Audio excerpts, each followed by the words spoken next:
সকালবেলা যারা জয় শ্রীরাম স্লোগান তুলে রাজনীতি করছিলেন, বিকেল গড়াতেই কোচবিহারের অনেক মানুষের কোচবিহারের এই পরিস্থিতি সত্যিই ভাবিয়ে তুলছে সবাইকে। কোচবিহারের মানুষ কি বলছে আসুন তাদের মধ্যে শুনে নেই। এটা আমরা ফুটপাতে ব্যবসা করতাম, কোনোদিন ভাবি যাই, আমরা আরো ভাবলাম এই সরকার আসাতে বোধহয় আমাদের আরো উন্নতি হবে।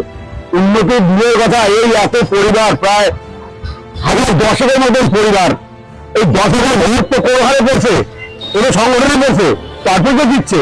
এই আমরা সকালবেলা বলে আসলাম জয় শ্রীরাম, আর বিকালবেলা এসে আমাদের দিয়ে দিল নোটিশ যে চলো এবার বাড়ির দিকে যাবো।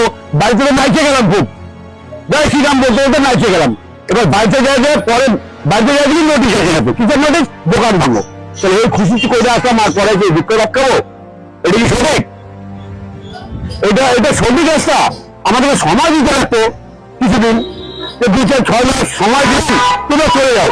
জানি 4বার নোটিশ দিছে, জানি আমরা 4বার নোটিশ দিয়ে উন্নতি লোকের তো চাই, আমরা সরকার উন্নতি করার জন্যই দিয়েছে।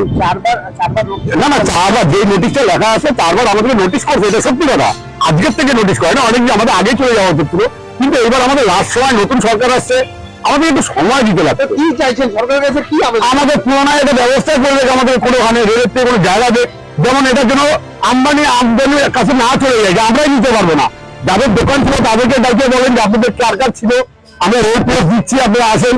কিন্তু আইআরসিটি কে দিয়ে পরে আমাদের ভাড়া যদি আইআরসিটি 200 টাকা নেয়, আইআরসিটি 200 টাকা যদি ভাড়া নেয়, তাহলে আমাদের কাছ থেকে 2,000 টাকা নেবে।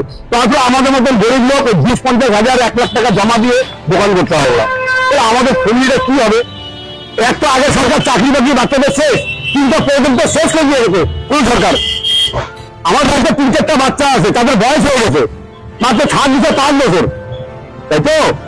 সরকার বলছে রেলের দুর্গপ্রকল্পের জন্য আমরা খুশি, কিন্তু আমাদের একটু সময় দিতে লাগবে, একটু সময় দিতে লাগতো। ভাই আমি তোমাকে সময় দিলাম, এতদিন তো সময় চাইছে, দিছি। কত ক্ষয়ক্ষতির মুখে আসবেন, এই যে পুরো জীবনটাই ক্ষতি, এখন তো পুরো জীবনটাই ক্ষতি। আমাদের তো আর অন্য কিছু নাই।